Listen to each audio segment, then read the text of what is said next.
श्री हरि बोलो ग्रंथराज श्रीमद् भगवद गीता जी की जय। राधे राधे प्रभु के प्यारे भक्तों, श्री परमात्मने नमः। गीता का सार अध्याय 15 श्लोक 13। भगवद गीता हिंदी। पृथ्वी, चंद्रमा, औषधि, ऊर्जा स्रोत। हर हर गीता। क्या कभी सोचा है प्रकृति, पृथ्वी की पकड़, चांद की रोशनी और पौधों की ऊर्जावान वृद्धि के पीछे कौन सी ब्रह्मशक्ति छिपी है? आज श्लोक 13 में जानिए गीता का सार, परमेश्वर के अदृश्य ऊर्जा स्रोत का सीधा विज्ञान। पिछले श्लोक में देखा, सूर्य, चंद्रमा, अग्नि का तेज भी श्री कृष्ण की शक्ति है। अब जानिए धरती और प्रकृति के हर पौधे, हर रस, हर स्रोत के पीछे उसी परब्रह्म की पूर्ण लीला। आज का श्लोक परिचय, चैप्टर 15 श्लोक 13।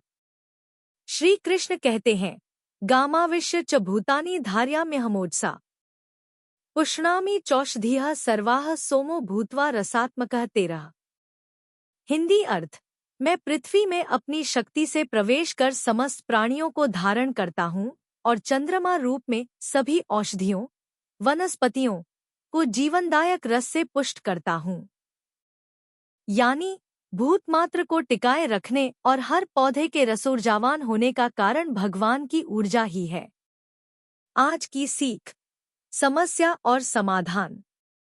समस्या, बाहर ऊर्जा, जीवन स्रोत या आनंद खोजते रहना, प्रकृति और ब्रह्मा का संबंध समझ नहीं पाना। समाधान, गीता का सार, ऊर्जा और जीवन भीतर से है।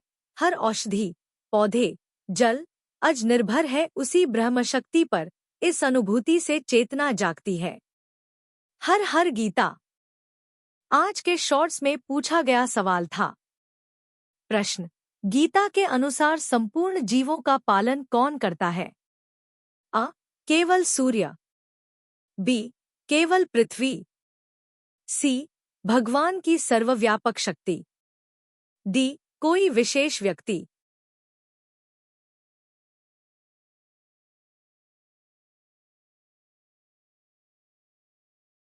आज के शॉर्ट्स में पूछे गए सवाल का सही उत्तर है उत्तर सी, भगवान की सर्वव्यापक शक्ति। स्पष्टीकरण, यह श्लोक परमात्मा की सर्वव्यापकता और उसके शक्ति प्रदाता स्वरूप को दर्शाता है। क्या आज का जवाब सही चुना? गूगल फॉर्म में भेजें और पाएं 10% कैशबैक अपने अगले अमेज़न ऑर्डर पर। संपूर्ण जानकारी के लिए वीडियो के अंत तक बने रहे।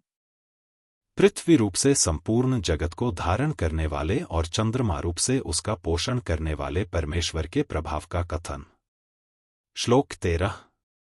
गामाविश्य च भूतानि धारयाम्यहमोजसा पुष्णामि चौषधियः सर्वाः सोमो भूत्वा रसात्मकः। उच्चारण की विधि, गाम, आविश्य, च, भूतानि, धारयामि, अहम, ओजसा, पुष्णामि, च, औषधियः, सर्वाः, सोमः, भूत्वा, रसात्मकः। 13। शब्दार्थ, च अर्थात और, अहम अर्थात मैं, ही, गाम अर्थात पृथ्वी में, आविश्य अर्थात प्रवेश करके, ओजसा अर्थात अपनी शक्ति से, भूतानि अर्थात सब भूतों को, धारयामि अर्थात धारण करता हूँ, च अर्थात और, रसात्मकः अर्थात रसस्वरूप अर्थात अमृतमय, सोम अर्थात चंद्रमा, भूत्वा अर्थात होकर, सर्वाः अर्थात संपूर्ण, औषधियः अर्थात औषधियों को अर्थात वनस्पतियों को, पुष्णामि अर्थात पुष्ट करता हूँ। अर्थ, और मैं ही पृथ्वी में प्रवेश करके अपनी शक्ति से सब भूतों को धारण करता हूँ और रसस्वरूप अर्थात अमृतमय चंद्रमा होकर संपूर्ण औषधियों को अर्थात वनस्पतियों को पुष्ट करता हूँ। 13। व्याख्या, गामाविश्य च भूतानि धारयाम्यहमोजसा, भगवान ही पृथ्वी में प्रवेश करके उस पर स्थित संपूर्ण स्थावर जंगम प्राणियों को धारण करते हैं। तात्पर्य यह है कि पृथ्वी में जो धारण शक्ति देखने में आती है वह पृथ्वी की अपनी न होकर भगवान की ही है। एक द्यौः स चंद्रार्क नक्षत्राखान दिशो भूर्महोदय वासुदेवस्य वीर्येण विद्रितानि महात्मनः। महाभारत, अनु 0:149। 134। स्वर्ग, सूर्य, चंद्र तथा नक्षत्र सहित आकाश, 10 दिशाएं, पृथ्वी और महासागर ये सब भगवान वासुदेव की शक्ति से धारण किए हुए हैं। 2 पृथिव्यां तिष्ठन् यो यमेति मही वेद न धरा यमित्यादो वेदो वत्ति जगतामीश्ममलम्। नियंतारम ध्येयम मुनिसुरनृणा मोक्षदम सौ शरण्यो लोकेशो मम भवतु कृष्णोक्षि विषय। शंकराचार्य कृत कृष्णाष्टकम। पृथ्वी में रहकर जो पृथ्वी का नियमन करते हैं, परंतु पृथ्वी जिनको नहीं जानती, यह पृथिव्यां तिष्ठन् पृथ्वी यमयति यम पृथ्वी न वेद आदि श्रुतियों से वेद जिन अमल स्वरूप को जगत का स्वामी, नियामक, ध्येय और देवता, मनुष्य तथा मुनिजनों को मोक्ष देने वाला बताता है, वे शरणागत वत्सल निखिल भुवनेश्वर श्री कृष्णचंद्र मेरे नेत्रों के विषय हों। वैज्ञानिक भी इस बात को स्वीकार करते हैं कि पृथ्वी की अपेक्षा जल का स्तर ऊंचा है और पृथ्वी पर जल का भाग स्थल की अपेक्षा बहुत अधिक है। 2 पृथ्वी पर जल का कुल भाग लगभग 71% और स्थल का कुल भाग लगभग 29% माना जाता है। ऐसा होने पर भी पृथ्वी जलमग्न नहीं होती, यह भगवान की धारण शक्ति का ही प्रभाव है। पृथ्वी के उपलक्षण से यह समझना चाहिए कि पृथ्वी के सिवाय जहां भी धारण शक्ति देखने में आती है, वह सब भगवान की ही है। पृथ्वी में अन्नादि औषधियों को उत्पन्न करने की उत्पादिका शक्ति एवं गुरुत्वाकर्षण शक्ति भी भगवान की ही समझनी चाहिए। पुष्णामि चौषधियः सर्वाः सोमो भूत्वा रसात्मकः। चंद्रमा में 2 शक्तियां हैं, प्रकाशिका शक्ति और पोषण शक्ति। प्रकाशिका शक्ति में अपने प्रभाव का वर्णन पूर्व श्लोक में करने के बाद अब भगवान इस श्लोक में चंद्रमा की पोषण शक्ति में अपना प्रभाव बताते हैं कि चंद्रमा के माध्यम से संपूर्ण वनस्पतियों को मैं ही पुष्ट करता हूं। चंद्रमा शुक्ल पक्ष में पोषक और कृष्ण पक्ष में शोषक होता है।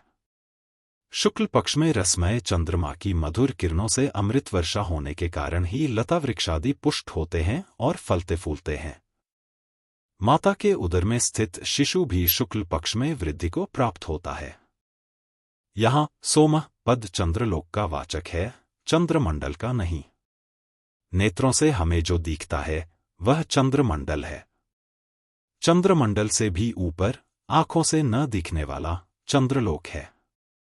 उपर्युक्त पदों में विशेष रूप से सोम पद देने का अभिप्राय यह है कि चंद्रमा में प्रकाश के साथ साथ अमृत वर्षा की शक्ति भी है। वह अमृत पहले चंद्रलोक से चंद्रमंडल में आता है और फिर चंद्रमंडल से भूमंडल पर आता है। यहाँ औषधीय पद के अंतर्गत गेहूं, चना आदि सब प्रकार के अन्न समझने चाहिए। चंद्रमा के द्वारा पुष्ट हुए अन्न का भोजन करने से ही मनुष्य, पशु, पक्षी आदि समस्त प्राणी पुष्टि प्राप्त करते हैं। औषधियों, वनस्पतियों में शरीर को पुष्ट करने की जो शक्ति है वह चंद्रमा से आती है। चंद्रमा की वह पोषण शक्ति भी उसकी अपनी न होकर भगवान की ही है। भगवान ही चंद्रमा को निमित्त बनाकर सबका पोषण करते हैं। परिशिष्ट भाव पृथ्वी, चंद्रमा आदि सब भगवान की अपरा प्रकृति है। गीता 7वें अध्याय का 4था श्लोक। अतः इसके धारक, उत्पादक, पालक, संरक्षक, प्रकाशक आदि सब कुछ भगवान ही हैं। भगवान की शक्ति होने से अपरा प्रकृति भगवान से अभिन्न है। यहाँ सोम शब्द चंद्रलोक का वाचक है, जो सूर्य से भी ऊपर है।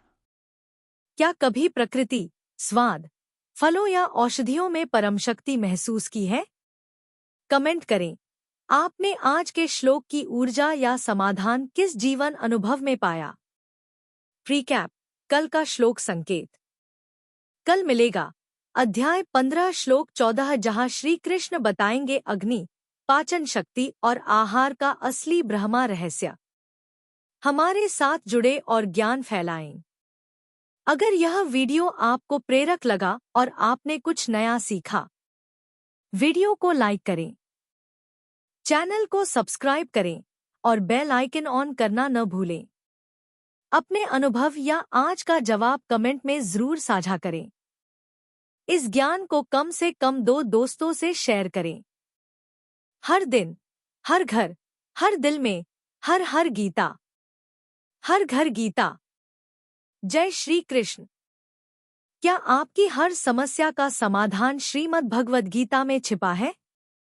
गीता के श्लोक से पाएं जीवन का मार्गदर्शन।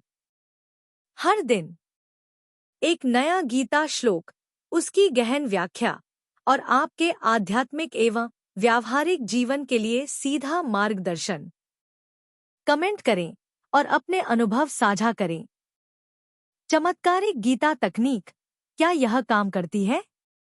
कहते हैं, जब आप किसी बड़ी समस्या से गुजर रहे हों, तो श्रीमद् भगवद गीता का एक अद्भुत चमत्कार है। प्रभु जी का नाम लेकर कोई भी पृष्ठ खोले और दाहिने पृष्ठ पर लिखी पहली पंक्ति ही आपकी समस्या का समाधान होती है। क्या आपने कभी यह आजमाया है? आज आपने कौन सा श्लोक पढ़ा और उससे क्या सीखा? कमेंट में अपना अनुभव साझा करें। आपका एक अनुभव किसी और के लिए जीवन का मार्गदर्शन बन सकता है। गीता ज्ञान, एक्शन लें और बम्पर बचत करें। 10% कैशबैक ऑफर। हर घर में गीता पहुंचे, इसी संकल्प के साथ। जगत का सार अफिलिएट लिंक से गीता की किताबें, बुक स्टैंड या कोई भी गीता संबंधी वस्तु खरीदे और सीधा 10% कैशबैक पाएं। ज्ञान भी पाएं, बचत भी करें। 10% कैशबैक पाने के 3 आसान स्टेप्स। खरीदारी, डिस्क्रिप्शन में दिए गए हमारे अफिलिएट लिंक से अपनी पसंदीदा गीता वस्तु खरीदे। लिंक नीचे गीता और सहायक सामग्री खरीदे सेक्शन में है। ज्ञान की भागीदारी https://jgaticsar.blogspot.com/ पर जाएं, 5 पोस्ट पढ़ें और हर एक पर कमेंट करें। कमेंट करना जरूरी है। सबूत अपलोड, 5 कमेंट्स के स्क्रीनशॉट्स प्लस खरीदे गए प्रोडक्ट की बिल की फोटो PDF बनाकर यहां अपलोड करें। https://forms.gle/lnr6saudvhq@829। इतना करते ही 24 घंटे के भीतर आपका 10% कैशबैक आपके UPI खाते में होगा। सभी महत्वपूर्ण लिंक्स SEO फ्रेंडली। गीता और सहायक सामग्री खरीदे 10% कैशबैक ऑफर के लिए। Wooden book stand, Gita book stand. Shrimad Bhagavad Gita Hindi टीका। Speaking Bhagavad Gita.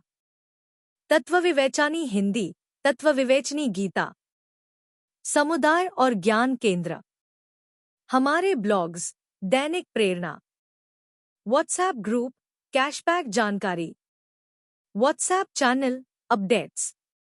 Google form, cashback के लिए स्क्रीनशॉट बिल अपलोड। ऑडियो और वीडियो। फुल यूट्यूब प्लेलिस्ट, संपूर्ण गीता व्याख्या। Podcast, YouTube music.